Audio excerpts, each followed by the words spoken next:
I spent 5 days and nights in a clandestine love affair with my brother-in-law, who had just returned from his first leave from the military. So lost in each other that we didn't even notice the dawn.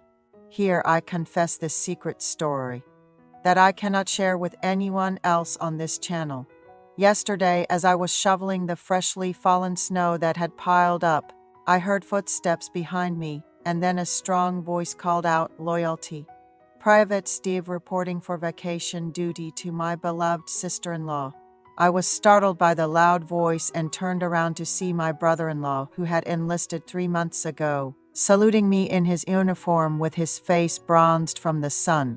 "Oh my, is that you, brother-in-law? Are you on leave? How have you been, the most beautiful sister-in-law in the world?" I was overjoyed to see him after such a long time and hugged him tightly. My brother-in-law, 12 years younger than me, has adored and followed me like a sister since before I got married. When I married, he was just a little boy in elementary school. And now he had become a proud man after his time in the military. "How is my brother? Are you two still as close as a pair of mandarin ducks?" he asked innocently. But I found myself at a loss for words. The reason was that my husband had been caught cheating, and we were in the midst of a divorce. One day, I found his phone unlocked and saw messages that were too explicit with another woman. When I confronted my sleeping husband, he said, "Nothing, and has been living in a studio apartment for a long time since." However, I couldn't bring myself to tell the truth to my brother-in-law, who had just returned home after a long absence. Yes. Well, that's true. But these days, my husband is busy with the end of a company project, so he doesn't come home much." "Oh, then how do you cope with loneliness?" "My beautiful sister-in-law, is my brother really that busy? You must have had a hard time coming here in the cold," I said, taking his hand and leading him inside. I gave him some clothes to change into. My brother-in-law stood in front of the bathroom, stripping off his military uniform. Wow, did our brother-in-law always have such muscles? Even the skinniest guys bulk up in the military. "Pretty cool, right?" he boasted, flexing his biceps. He had been so skinny before he left for the military, but a few months later, he returned looking robust and strong. My gaze followed his body, which had changed so much that I hardly recognized him. "Sister-in-law, I'm too embarrassed. Please stop staring. If you look so openly, I don't know where to put my eyes," he said. "Are we strangers, brother-in-law? Hurry up and go shower," I told him as he grabbed his clothes and went into the bathroom. Soon, I heard the sound of the shower running. Standing there, I was struck by a curious impulse. Even when my brother-in-law turned 20, he still looked like a child, but now he seemed like a healthy man. My brother-in-law found it odd that his brother wasn't answering calls, especially since he should have been aware of the leave dates. Despite not being much of a drinker ordinarily, I felt compelled to drink that evening. I opened a bottle and grilled some meat for my brother-in-law.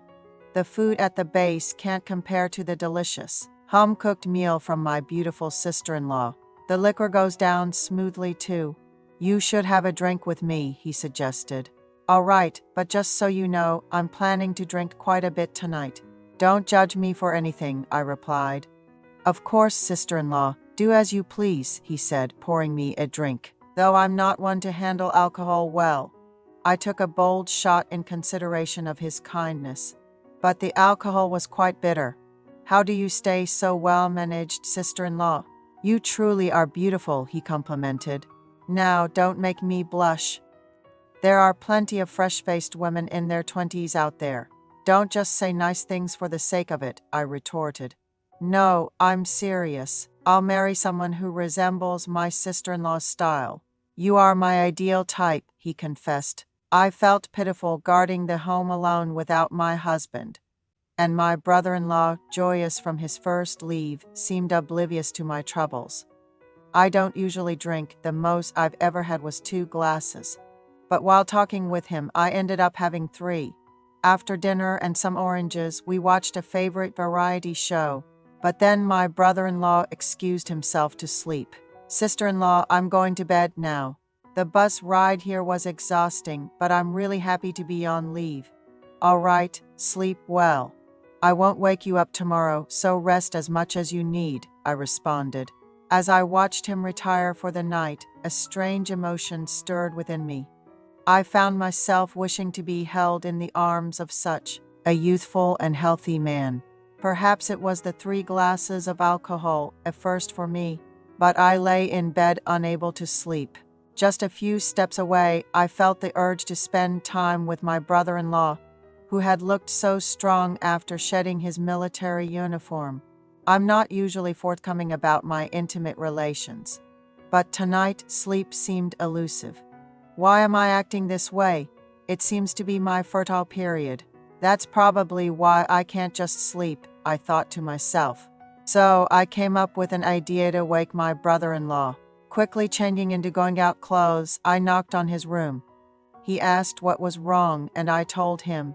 I felt sick from the alcohol and needed to get some hangover cure from the convenience store, but was too scared to go alone. The kind-hearted brother-in-law immediately offered to go for me, but feeling guilty for waking him, I suggested we go together. It was slippery from the ice outside, so I deliberately linked arms with him for stability. He felt so reliable when he checked my forehead and asked if I was okay. After purchasing hangover cures and snacks for tomorrow, at the convenience store we returned home. He poured me the hangover cure, and I felt like I was being treated like royalty. The cure eased my stomach, and I thanked him for accompanying me to the store. He looked at me and said, "Are you feeling better now, my beautiful sister-in-law? You don't have to worry about taking care of me tomorrow. Just get some rest." Then he went to his room.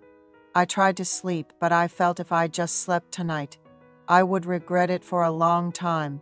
Feeling guilty for harboring inappropriate feelings toward my brother-in-law, who was even 6 years younger than my youngest brother, I went to the kitchen, parched from my conflicting thoughts, while drinking water and heading to the restroom. My brother-in-law came out of his room.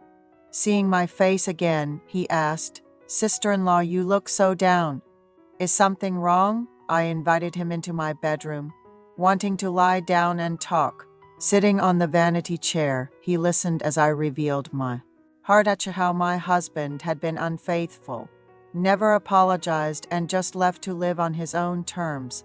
My brother-in-law was outraged, ready to confront my husband as he grabbed his phone, but I told him it was no use, my husband wouldn't answer.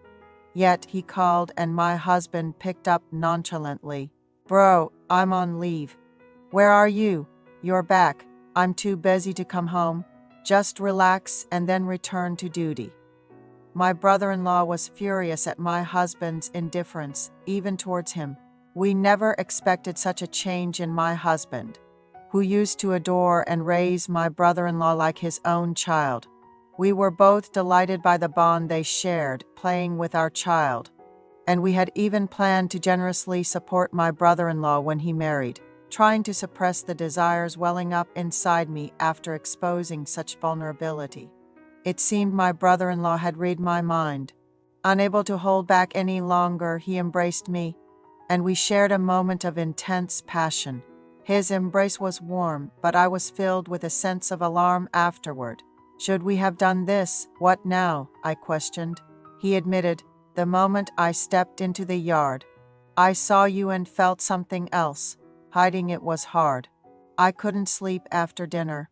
And when you said you needed a hangover cure, I was relieved. Now that we understand each other's feelings, let's just think about us."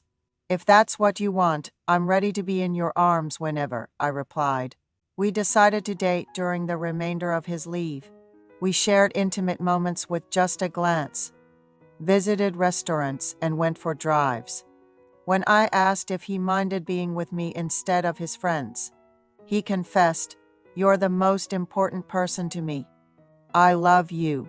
I never imagined the brother-in-law I once saw as a child could comfort my heart. My husband called to invite him for a meal, but my brother-in-law coldly refused. He promised to spend his next leave with me too. Months later, my husband and I were legally strangers. He gave me the house, and my brother-in-law spent every leave with me. After his discharge, he moved out but stayed in touch. My ex-husband provided child support, and I had my job, so raising my child was manageable. I don't need another man because I have my brother-in-law. Someday this may end, but for now, I only want to live in the moment.